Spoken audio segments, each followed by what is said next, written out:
তো কোশ্চেনগুলো এখানে দেওয়া আছে যে একটার পর একটা তোমাদের বুকলেটে এই কোশ্চেনগুলোই আছে।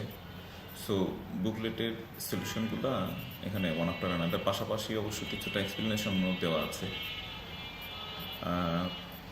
এভাবে করে শর্ট ডেসক্রিপশন, যদি কোনো সমস্যা থাকে ডিসকাশন করা লাগে তাহলে ডিসকাশন হয়তো বা মানে করা যাবে।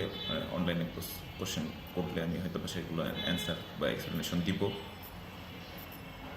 তো এই বুকলেটের পেপার ওয়ানটা কমপ্লিট করে ফেলতে হবে।